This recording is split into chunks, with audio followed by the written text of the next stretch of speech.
Assalamualaikum warahmatullahi wabarakatuh. Perkenalkan, saya Nabila Dita Syariani dengan NIM 93 akan mempresentasikan tentang faktor panjangnya usia dan perubahan kesehatan pada dewasa lanjut. Nah, selain takdir, faktor apa aja sih yang berkaitan dengan panjangnya usia? Jadi, rata-rata ekspektasi umur panjang di Indonesia itu adalah 72 tahun.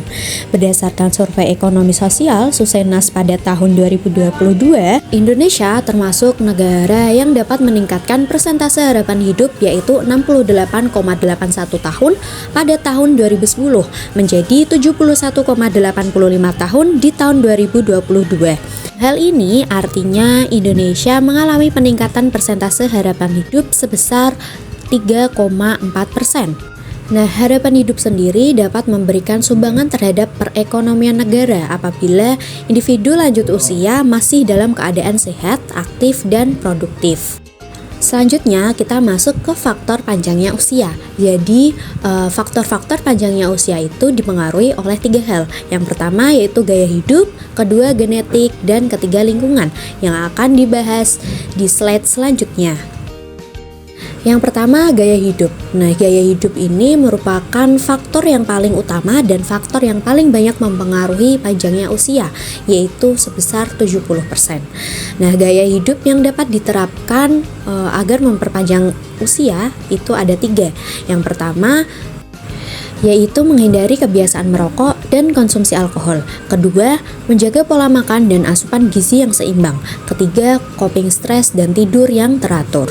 Yang kedua yaitu genetik. Nah, jadi menurut teori genetik penuaan, genetik itu juga mempunyai peran besar dalam menentukan usia seseorang. Nah, jadi penentuan genetik itu ditentukan saat terjadinya pembuahan.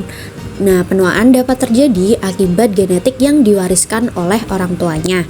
Misalkan orang tuanya itu memiliki penyakit genetik seperti jantung atau misalnya diabetes. Nah, itu memungkinkan resiko anaknya mengalami penyakit yang sama. Nah, itulah kenapa genetik menjadi salah satu faktor panjangnya usia.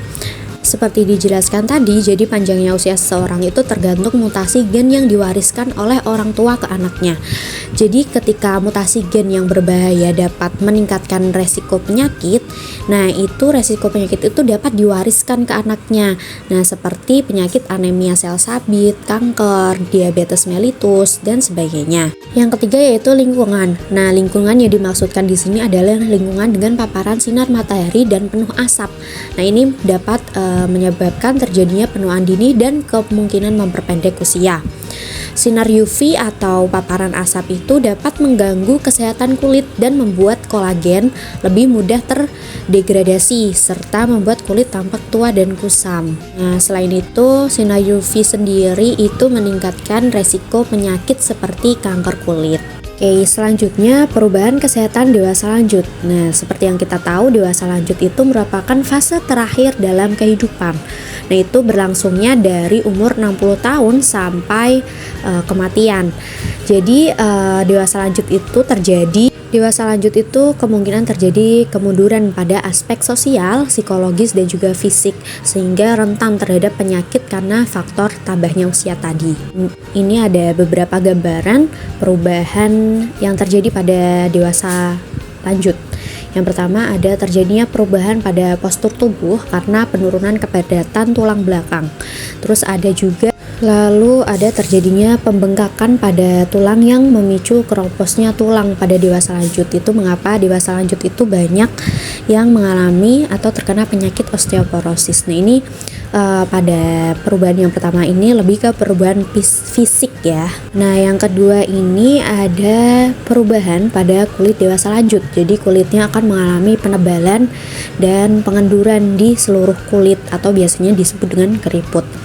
Terus perubahan ini juga mengakibatkan kulit pada dewasa lanjut itu lebih rentan untuk mengalami pendarahan internal karena kan kulitnya udah tipis dan dapat mengakibatkan memar yang membiru gitu. Nah, yang ketiga itu ada perubahan pada sistem syaraf. Jadi perubahan pada sistem syaraf ini mengakibatkan atau mempengaruhi kemampuan dewasa lanjut untuk berpikir, kemudian ingatan pada dewasa lanjut, dan juga perilaku pada dewasa lanjut.